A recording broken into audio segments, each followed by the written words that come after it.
Hello and welcome back to our channel. So today in this video we are going to discuss about how to use Apple gift card on Brawl Stars. So without wasting much of our time, let's get straight into the video.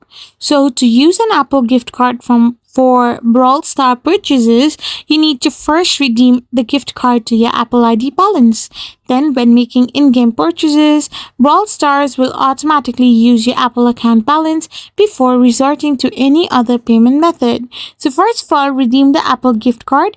Go to Apple support for specific instructions for redeeming of gift card, or open your App Store and redeem gift card or code. Use your camera to simply scan your coupon and redeem your gift card number. So once you have done this, you can simply enter your code manually as well. Then you can simply go to your Brawl Stars, and once you open your Brawl Star, you can navigate to the in-game shop or area where you want to make a purchase and then initiate the purchase.